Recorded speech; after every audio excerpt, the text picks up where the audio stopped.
En el nombre del Padre, del Hijo y del Espíritu Santo. Amén. Ave María Purísima, sin pecado concebida. Estimados hermanos, estamos en este Jueves Santo en la misa del recuerdo de la cena, la misa de la última cena. Y en esta misa es una de las misas más importantes del año, porque es justamente el día de la institución de la misa, es el día que Jesucristo delante de sus apóstoles dijo la primera misa, y en ese momento él instituyó dos sacramentos, el sacramento de la Eucaristía, la Santa Misa, y el sacramento del sacerdocio. En ese momento, justo antes de que iba a ser crucificado, en ese momento que él sabía que se iba a separar de sus apóstoles y que él sabía todo lo que iba a pasar después, tanto su pasión como la huida de los apóstoles, las negaciones de los apóstoles, las dudas de los apóstoles y la traición de uno de ellos, y esas dudas que tuvieron, como por ejemplo el apóstol Santo Tomás sobre su resurrección. Entonces nuestro Señor en este momento tan importante da a ellos los regalos más apreciados que tenemos nosotros y que nos mantienen en vida en este valle de lágrimas, que nos guían a lo largo de nuestra vida, que es lo que nos da más fuerza, que es lo que nos ayuda, nos consuela más a lo largo de nuestra vida, pues el hecho de poder recibir los sacramentos, de ir a la misa, de comulgar, también de confesarnos, porque el sacerdocio, Jesús lo hizo ahí para que los fieles y todos pudiéramos confesarnos. Entonces es un momento importante la confesión, porque es como rehacer nuestra alma, y la Santa Comunión es como darle vida cada vez más, especialmente más, porque se recibe al autor de la vida, que es Jesucristo.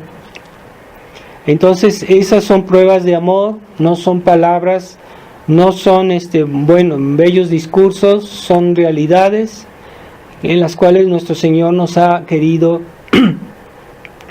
dejar la prueba de su amor. Y la Iglesia a través de los siglos ha tenido muchas luchas, muchos combates, muchas dificultades. ¿Qué es lo que ha dado la fuerza a los mártires? ¿Qué es lo que ha dado la sabiduría a los confesores? ¿Qué es lo que ha dado todas las virtudes a los buenos cristianos a lo largo de 2000 años? Pues es la Eucaristía, es la Santa Eucaristía, es la Santa Misa, es la participación a los sacramentos, pero muy particularmente la presencia real de nuestro Señor en la hostia. Esa presencia real es una gran consolación, que nuestro Señor esté aquí no solo durante la misa, sino todos los días de la semana, todos los días del año.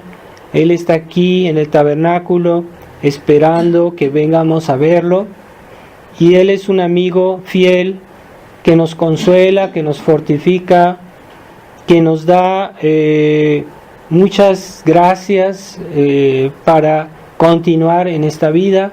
Por eso es una mala costumbre que muchos cristianos se acostumbran solo a ir a misa, a comulgar rápidamente y después casi salir de la misa con prisa, como que si estuvieran mal en el lugar del santuario de la iglesia, y quieren que la misa se acabe rápido, y quieren irse pronto porque tienen mil cosas a hacer. Eso muestra falta de fe, falta de caridad, y falta de agradecimiento a la presencia real, no nos limitemos a venir a saludar a Jesús en la misa. Tratemos de adorar la presencia real en otros momentos, venir a visitar a nuestro Señor, estar con Él, sobre todo en los momentos de dificultades, de tristezas. Él es un amigo fiel que nos va a ayudar. Y si no tenemos la gracia de tener la presencia real cerca de nuestra casa, podemos desde lejos saludar la presencia real ahí donde se encuentre.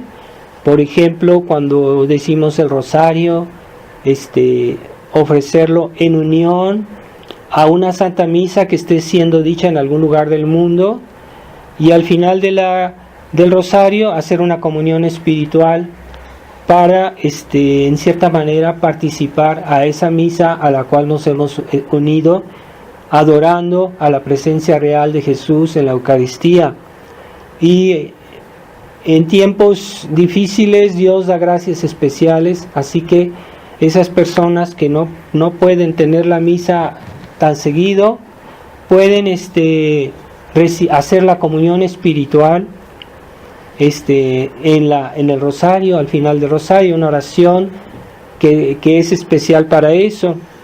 Esta comunión espiritual es muy recomendable, se puede hacer varias veces al día si uno quiere, pero es importante que se haga con respeto, en un momento que estén recogidos, en lo posible de rodillas, y con mucho amor hacer esa comunión espiritual. Dios suple las necesidades, porque no podemos, en esta época de dificultades que hay en la iglesia, no se puede tener todo. Así que Dios suple, Dios nos puede conceder gracias y podemos adorar el Santísimo Sacramento a distancia, aunque no estemos delante del Santísimo Sacramento, pero tengamos esa devoción al Santísimo Sacramento. Y no nos hagamos de esos católicos superficiales que entran a misa y están mirando el reloj porque quieren que se acabe rápido. O sea, para ellos la misa es un peso, incluso un estorbo, y eso denota poca fe y poco fruto en las gracias que se reciben, porque si uno está mal dispuesto, las gracias que recibimos son menores, pueden ser mucho menores por una persona que asiste en una disposición muy tibia a la misa. Se nota que a veces hay personas que quieren enseguida de la misa, están apurados por salir, porque la misa se acabe rápido, pero se acaba la misa y se ponen a hacer cosas que no tienen mucha importancia. Entonces en realidad es la misa que les molesta, que se les hace larga. Y entonces, después de misa, sí tienen tiempo para hacer otras cosas, para platicar, para hacer cosas que no tienen importancia. Así que no seamos nosotros que tengamos esa mentalidad. Muchas veces hay personas que tienen necesidad de hacer algo, entonces no es por tibieza, es por necesidad que salen de la misa y van.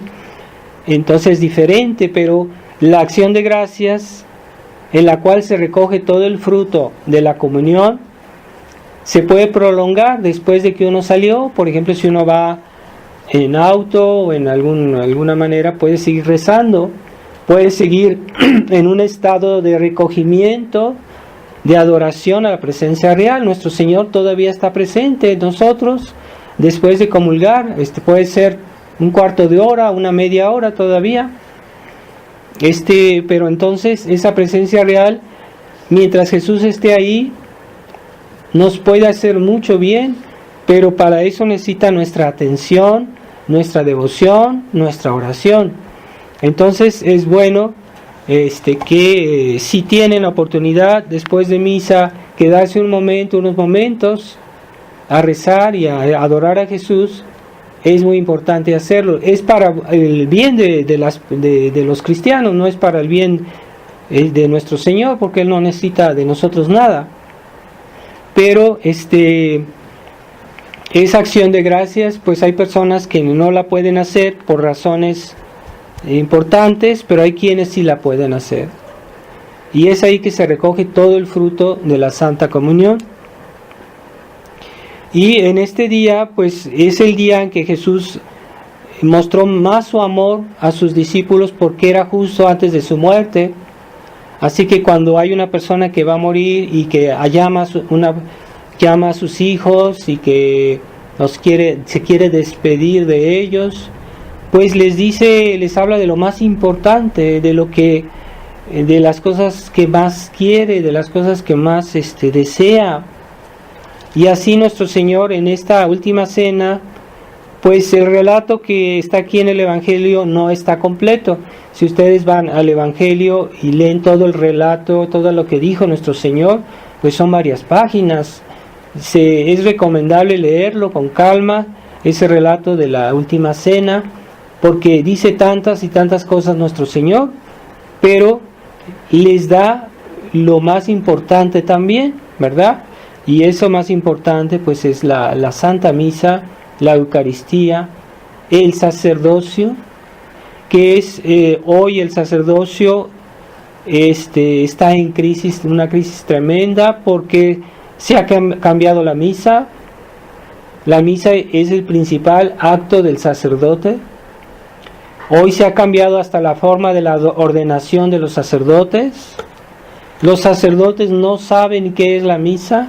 Los sacerdotes ya no saben qué es ser sacerdote, porque esta crisis de la Iglesia ha puesto todo en duda.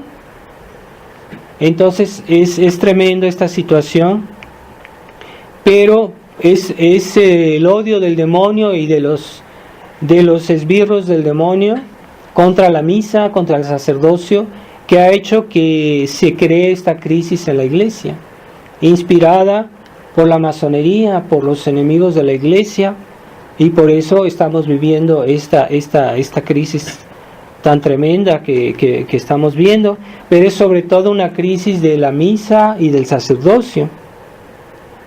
Y también el demonio hace que todos sus servidores combatan no solo la misa, sino también a los sacerdotes, y que traten de desprestigiar a los sacerdotes, como diciendo todos los sacerdotes son así, todos los sacerdotes tienen estos defectos. No es así, porque los apóstoles casi todos eran fieles, simplemente Judas fue el traidor. Pero a lo largo de la historia, generalmente los sacerdotes pues eran fieles. Así que vivimos una época especial en la que los Judas se han multiplicado, y hay muchísimos Judas hoy, desgraciadamente. Pero no quiere decir que todos los sacerdotes tengan esos problemas, porque el sacerdocio es una gracia y que Dios da, pero la persona que recibe puede ser fiel a esa gracia, pero también puede no ser fiel, como cualquier bautizado, que la gracia del bautismo pues es algo excelente, pero hay cristianos que son malos cristianos porque no quieren ser fieles a la gracia del bautismo, y hay cristianos que son fieles a la gracia del bautismo. Así puede pasar que haya sacerdotes que sean fieles al sacerdocio, y hay sacerdotes que sí sean fieles, unos que sí, unos que no. Y pero el sacerdocio, el autor no es el sacerdote, es Jesucristo. Y una persona que es ordenada sacerdote, pues participa al sacerdocio de Jesucristo, porque Jesucristo es el sacerdote. Jesucristo es el sacerdote por excelencia, el sacerdote principal, y los demás sacerdotes participan a ese sacerdocio de Jesucristo. Entonces el sacerdocio como tal es algo excelente, como la iglesia como tal es algo excelente, aun si en la iglesia hay personas enfermas, personas malas, personas con defectos, pero no, esos defectos no son de la iglesia, son de los individuos, pero no de la iglesia. No se puede achacar eso a la iglesia. Así como Papa Francisco siempre está pidiendo perdón de lo que los hombres de iglesia han podido hacer, que generalmente eso que pide perdón es falso, es generalmente falso. Pero si fuera cierto en algo, aún así no se puede decir que es la iglesia que hizo eso. Así que la iglesia no debe pedir perdón nunca. Los individuos sí, ¿verdad? Un Judas debería haber pedido perdón, pero no es la culpa de Jesucristo que Judas haya sido Judas. No es culpa de la iglesia. Así que cuando se dice que la iglesia debe pedir perdón, es una ofensa a Dios, es una blasfemia decir eso, porque la iglesia es santa. La iglesia, como decimos en el credo, es una, santa, católica y apostólica, es de fe. La iglesia no puede cometer errores, la iglesia no puede pecar, la iglesia no, por lo mismo no debe pedir perdón. Y cuando se pide perdón es tal individuo que fue infiel a las gracias de su sacerdocio, por ejemplo, o a tal cristiano que fue infiel a sus gracias del bautismo, por ejemplo. En ese caso, él como persona debe pedir perdón, si es necesario, si es oportuno. Pero la iglesia la quieren desprestigiar y desprestigian el sacerdocio de Jesucristo, desprestigian la iglesia santa. Entonces, si la iglesia pide perdón, no es santa. La iglesia es una institución humana que puede ser mala. Entonces la iglesia no puede pedir perdón, pero se pide perdón tal vez por los pecados de tal persona o tal individuo, puede pasar, pero se exagera mucho eso con cosas que incluso no sucedieron, que son falsas, completamente falsas. Y también en este día nuestro Señor nos enseñó la caridad, porque lavó los pies a sus apóstoles, esa caridad. Pero hay que entender que esa caridad viene del amor a nuestro Señor. Primero la Eucaristía, primero el sacerdocio, y ya que tenemos la gracia de Dios, la virtud de caridad, ya podemos realmente ser buenos con nuestro prójimo, porque nos inspiramos en el amor de Dios. Entonces sí es muy importante que tengamos claro en nuestra mente que el amor al prójimo, para que sea caridad, debe estar inspirado en el amor de Dios, en la fe en Dios, en la esperanza en Dios. Si no, se vuelve sentimentalismo, se vuelve humanismo, se vuelve una especie de filantropía tonta y que no es bendecida de Dios. Así que no nos hagamos falsas ideas de lo que es la caridad. Primero debemos estar unidos a Dios por la gracia, por la Santa Misa, por la Eucaristía, y entonces ya podremos más fácilmente practicar la caridad.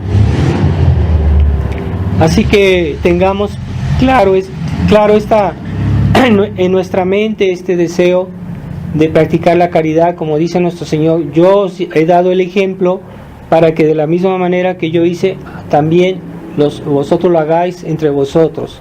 Entonces vamos a pedirle a nuestro Señor en esta Santa Misa que nos contagie de este amor, de esta fe en la presencia real, fe en la misa, la Santa Misa, no en la cena, como dicen los protestantes, pero es ante todo un sacrificio la misa.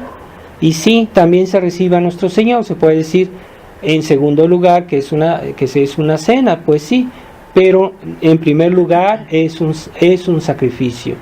Y ya la comunión es secundario, porque se recibe después, ya que se consagró, ya que se hizo el sacrificio en el altar, ya después participamos a la comunión, a la recepción del cuerpo de nuestro Señor, pero es ante todo un sacrificio. La misa es el sacrificio de nuestro Señor.